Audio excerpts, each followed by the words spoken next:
अस्सलामु अलैकुम वरहमतुल्लाहि वबरकातुहू।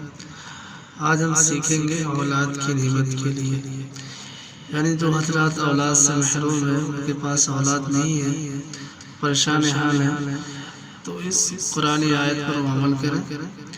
चलिए इसका तरीका देखते हैं।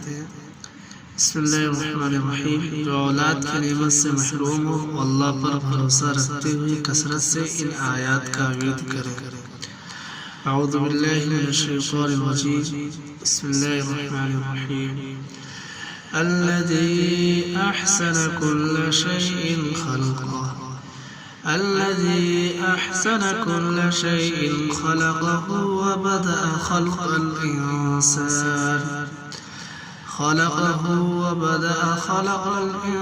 इंसान من طين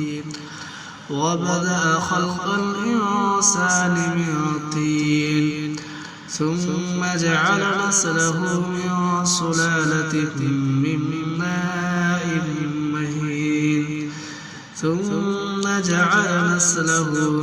سلالة من ماء مهين ثم سواه ونفخ فيه من روحه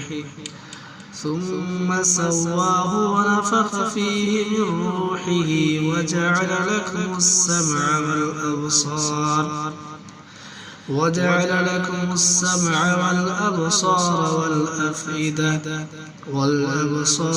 والأفئدة قليلا ما تشكرون।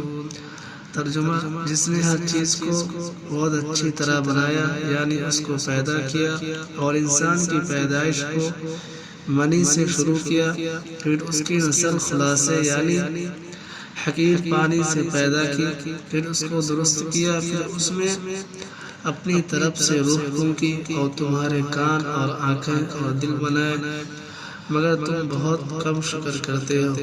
इस सूरह सज्दा की 7 और 9 नंबर आयत यानी है सूरह सज्दा की 7 नंबर आयत से शुरू हुई है और 9 नंबर आयत तक है, यानी ये 3 आयतें हैं।